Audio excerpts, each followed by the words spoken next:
Hi, and welcome to another edition of Thursday Tutorials. My name is Keegan with Cloth Studio.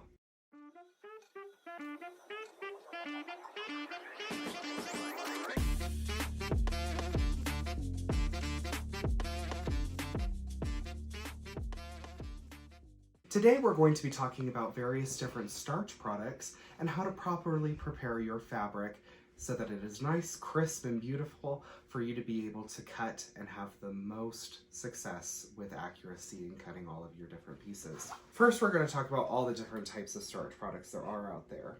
Best press and other starch alternative products are typically sizers, which means that it is just taking the sizing out of the material, slightly shrinking it so that it doesn't get even more shrunk when you end up washing it. That is good, but we do want some body when we're sewing these together and when we're cutting in order to stabilize the bias of the material. In today's patterns, we cut a lot of different triangles and bias pieces.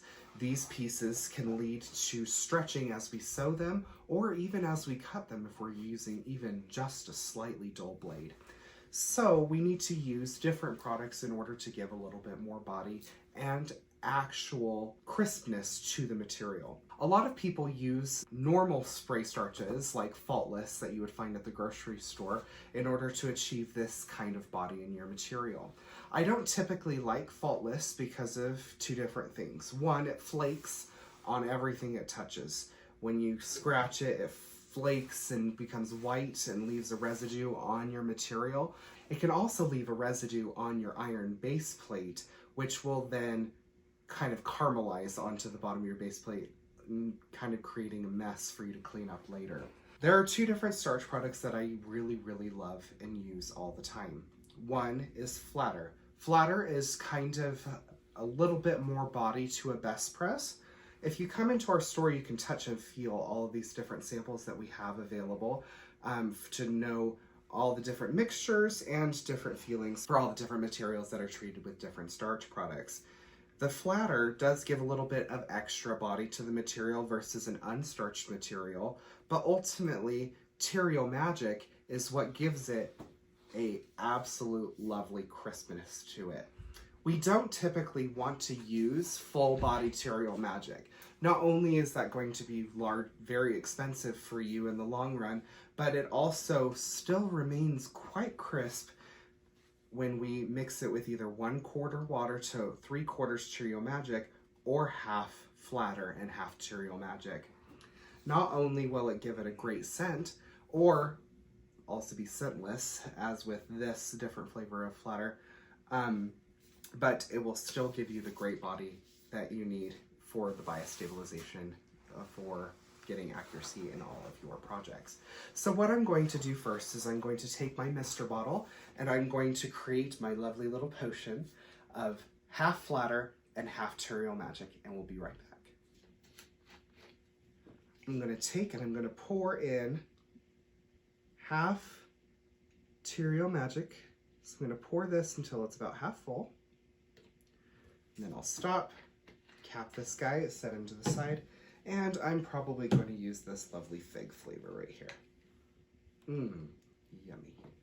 So I'm going to fill it up the rest of the way with Flatter. It'll maintain the starch quality, but also give us a lovely scent. Make sure when you're filling up your extended release water bottle that you don't fill it up all the way.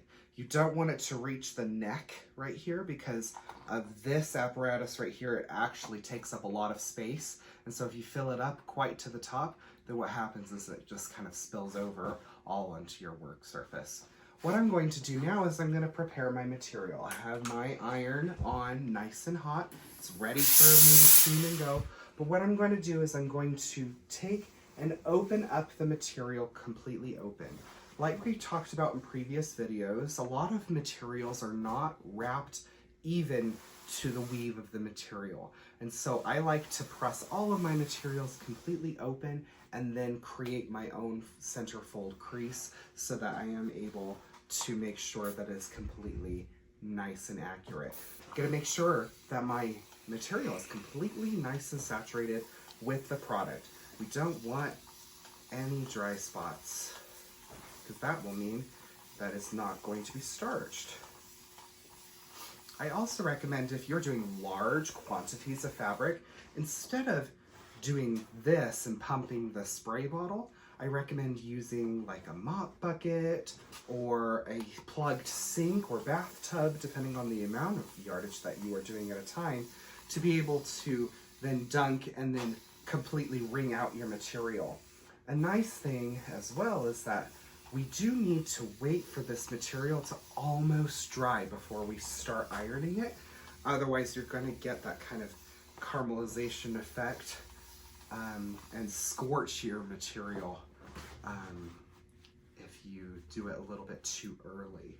So what I'm going to do first is I'm going to take it and I'm going to look to see if there are any dry spots. I have some on the edges, and you can really see all the different color differences where there is not product versus where there is, really easily on a dark material like this. I also recommend putting up the material to light or something to see through it so you can see also where all those splotches are. Okay, so now once you're sure that all of the fabric's completely saturated, what you're going to do is one of two options. One, we can take it out and lay it out so that it's completely flat and let it dry until it's 90% dry. Or if you're at home, what I like to do is I actually like to throw all of my pieces that are completely wet and put them into the dryer. I throw it in the dryer for a couple of minutes, open up the dryer, check it, make sure that it is almost damp. You don't want it to completely dry because otherwise it'll be a crumpled paper mache mess. So I use the dryer to kind of speed up the process of the drying. But otherwise, if you have a nice fire going during this winter time, then you can put it by that and it'll dry a little bit faster as well. So we want this to be 90% dry, and then we're going to start ironing and steaming it completely dry. So I'm gonna go ahead and lay it out right here, and then I'll be back when it's dry. Okay, so now that my fabric is almost completely dry to the touch, it's just barely damp, I'm gonna steam it completely the rest of the way dry. So I'm gonna take it and I'm going to steam evenly all the way across all of the material.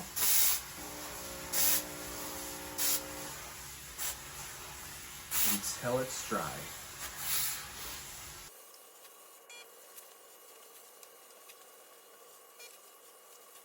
Okay, so now that we're done with this first section, you can see and actually feel, you can almost see the indentations right here, that it's actually a lot more paper-like in the actual body of the material, which is absolutely exactly what we want in order to stabilize that bias and have our pieces go together perfectly and have our points match up just chef's kiss. I hope that you've enjoyed this Thursday tutorial. Please, please, please prepare all your fabrics like this. If you prepare your fabrics like this, you will have so much more success with your points matching up and all of your bias not stretching in wrong directions. This has been Keegan with Cloth Studio for Thursday tutorials. We'll see you next week. As a reminder, all of the products that we've talked about this week are in the Thursday tutorial category on our shop page on our website, theclothstudio.com. Until next week, thanks. Bye-bye.